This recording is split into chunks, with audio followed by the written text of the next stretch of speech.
Welcome back to the CMBS model series. In part 2, I'll walk through the securities offered by the prospectus and how the model transforms the descriptions found in said prospectus into an interest waterfall.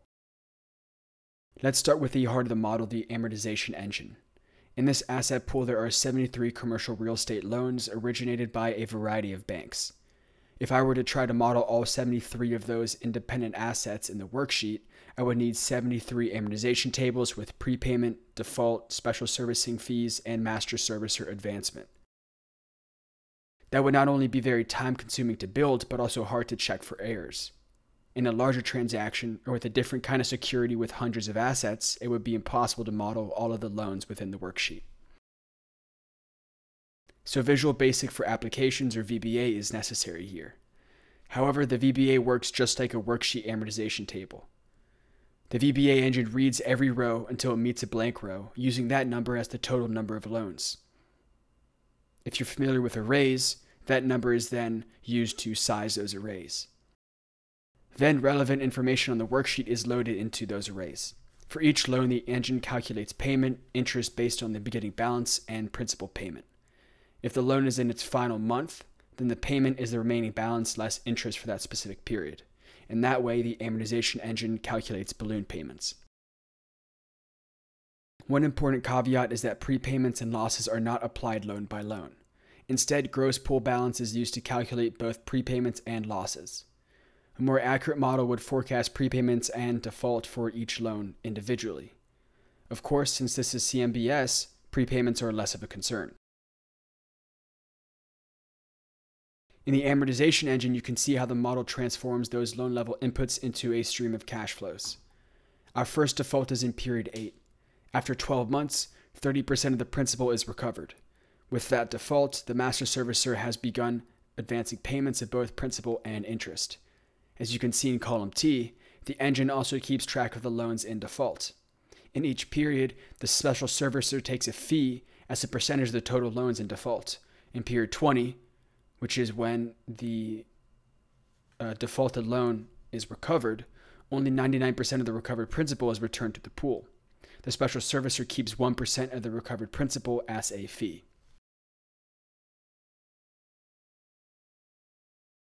Let's see how the amortization engine works in action.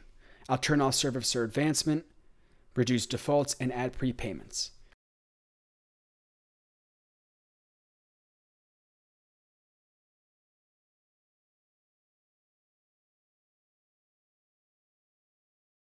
You can see the immediate result. Prepayments allow for much faster paydown of senior principal.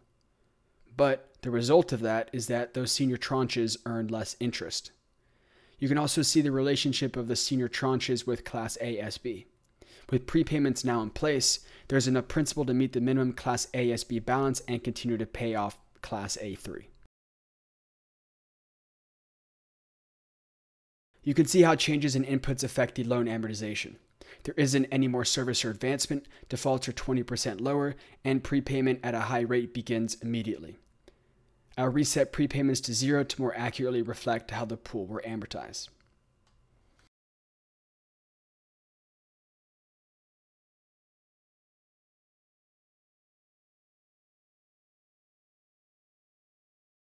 So that is how cash flows are generated. Now let's consider how cash flows are distributed. Regarding repayment of principal, I covered how the Class ASB tranche works in the previous video. The other tranches amortize sequentially besides Class ASB. Regarding interest payments, you can see that there are a total of 15 different securities offered. Those include the A series, split into 3 time tranches, A1, A2, and A3, and ASB with its minimum balance credit enhancement I touched on in part 1. The remainder of the tranches pay down sequentially with the exception of the XA and the XB tranches. For XA and XB, neither tranche pays principal. Instead, they pay down excess interest over their respective tranches' weighted average coupon.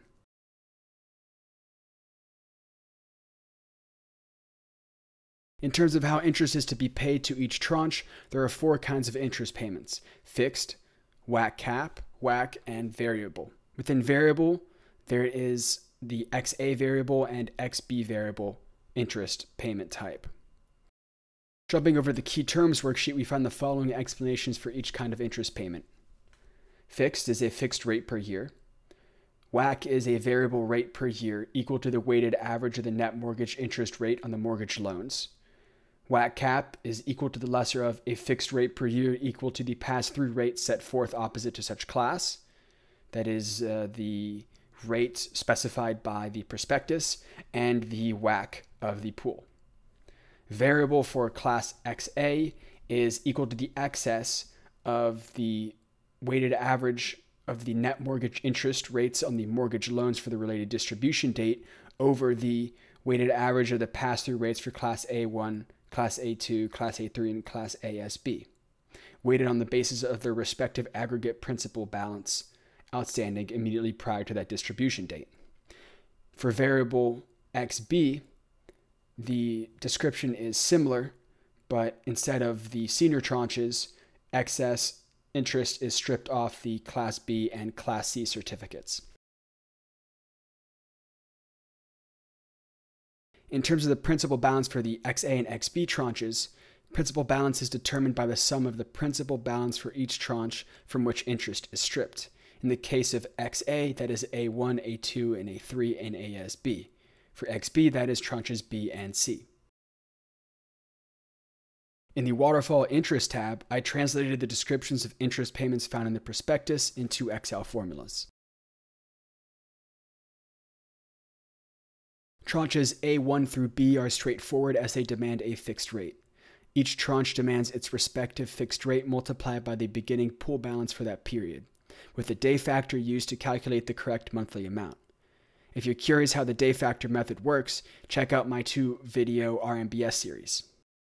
The added complication here is that for the most senior tranches, interest is distributed on a pro rata basis in the case of an interest shortfall. You can see here in column F that the model keeps track of the pro rata share of principal for the senior tranches, which is used to weight how interest is distributed. Once we get to tranche C, a new kind of interest payment is introduced, the WAC cap. This is just a fixed rate capped by the weighted average coupon of the pool, limiting the amount of interest paid by the amount of interest generated by said pool. Then for tranches D through G, the rate is the exact same as the pool's weighted average coupon. Currently, the WAC is variable due to defaults. Because each default reduces the amount of principal in the pool, defaults reduce the WAC and therefore the interest paid to the junior tranches. In this way, junior tranches are not only affected by defaults, because principal may not be allocated to lower tranches, but also because the interest paid to junior tranches decreases with defaults. And finally, the XA and XB tranches. Both tranches work the same way. The formula first calculates the weighted average interest rate for tranches A1, A2, A3, and ASB using the remaining principal balance for each respective tranche as a weight for each respective interest rate. Then, that rate is subtracted from the pool's weighted average coupon. In effect, excess interest from the senior tranches is stripped off and used to pay Class XA. We can see here in the Liabilities tab that the rough average for the 4 tranches is around 2%. Therefore, we know that the interest paid to the Class XA class should be roughly around 3 to 3.5%, the difference between the WAC and the rough average calculated on the liabilities worksheet.